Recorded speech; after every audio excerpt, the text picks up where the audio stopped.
If you just make a decision, it can be sometimes the day that starts you on a brand new journey. Now, some decisions are incidental and some are small and some, are part of a working day. But sometimes decision making can be one of the most important days of your life. Maybe a decision you've postponed, and now you understand the penalty of postponing that decision. You've got to do something, and finally you come to the conclusion, today is the day. I now decide. And whether you decide on a new direction, whether you decide on a refinement in philosophy, whether you decide to act when before you haven't acted, you decide on a series of things that you're going to do, you decide. Deciding can be such an incredibly important, very exciting, inspirational day. Also, deciding sometimes starts the process of lifting our self-esteem. Sometimes when you look back on it, the day that you decided was just about as exciting as the day when you finally accomplished the project. That when you finally made the decision, you finally got the monkey off your back, as we say in English. You finally got through whatever barriers kept you from making that decision, and finally you made a decision. And now it seems like the sky is blue and the air is clear and your mind is ready, and the adrenaline starts to flow, things start to happen to you from that moment of decision. So that can be an incredible source of inspiration. Now, if you don't follow through, it's not going to last all that long. If you decide and then, postpone and you decide, but you still don't get to it for a week or a month or a year, soon all that energy and that source of inspiration is all dissipated. So deciding is inspiring, but not for that long. But once you decide, it can be a very powerful day. But now, of course, you must follow through. But if there's some things you've been postponing, some decisions you have just, haven't gotten to, I would ask you to just, take out your journal and just go through, what have I been postponing that's not going to be better for my health? It's not going to be better for my future. It's not going to enhance my finances. Maybe a problem needs to be solved. I got to decide when I'm going to do it and how I'm going to proceed. I need to get to it. I promise you, if you'll go through some of that list and start making those decisions, your inspiration will start to flow, and those could be very critically important, exciting days. Indecision is the thief of opportunity. Indecision means the door is still closed. Indecision means the opportunity waits. Indecision means what could be is postponed or may never be. And those are all the penalties of indecision. And sometimes we can't make a snap judgment. We can't decide immediately on something so important. But after a while, we must understand sometimes the heavy penalty of putting off our decision making. So, one source of inspiration, deciding. Life is fairly brief, so you got to read every book you can get your hands on what to do with your springs while they're here. And take advantage, they soon run out. The Beatles wrote, "Life is so short." And for John Lennon, it was extra short. But life is brief. Elton John sings, "She lived her life like a candle in the wind." It's brief. So whatever you're going to do with your life, you got to get at it. Don't just let the springs pass. Changing your behaviors, overcoming negative habits, it's challenging. It's hard. That living alone is just very difficult. And once we begin to come to grips with the fact that living is difficult, life is very challenging. I heard a song once by a guy named Dimples called, "If it ain't one thing, it's another." I say to you, if it ain't one thing, it's 12 others. Always something. You will never ever have a problem-free moment in life. Somebody said, and I like this, that you either in a problem or just left one or headed toward one. Anybody found that to be so? Raise your hand if you know what I'm talking about. I mean, there's always something. So how do we begin to nurture that hunger? What are the characteristics or the qualities of people that are hungry? What will it take for me to get some of the things that I want? and being hungry for those things. Number one, you've got to work on yourself. It's very important that you engage in an ongoing process to develop you.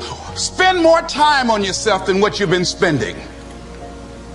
It's very important. You owe that to yourself. I was reading a book by Og Mandino called The University of Success. Read one line, gave me a chill. I didn't have to read anything else in the book. He said, many of us never realize our greatness because we become sidetracked by secondary activity. We spread ourselves too thin, don't know how to say no. And we find ourselves doing all kinds of things and never ever have time to do those things that we need to do to work on ourselves. And then there goes a second, there goes another second, there goes another second, and we can't stop and hold time. And before you know it, you wake up one day and you're behind on your dreams and your bills.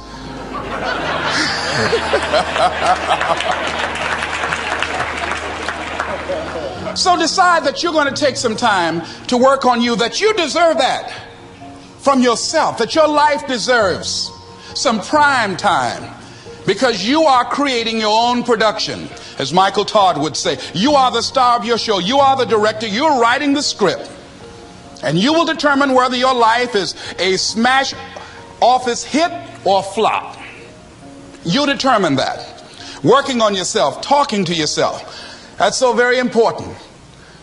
Overcoming the negative conversation, that inner dialogue that's going on all the time, even when you don't want it to be there. You can't stop yourself right now from thinking. You can't do it. It's going on. And so learning how to empower yourself, part of doing that is standing up to yourself. You've got to stand up inside yourself sometimes and say, shut up! And what I learned was the law of cause and effect. Now, the law of cause and effect is the great law of life. It basically says that there's a reason for everything. Everything happens for a reason. That success is not an accident. Failure is not an accident. If you want to be successful, happy, financially independent, if you want to achieve all your goals, it's not luck. It's not an accident.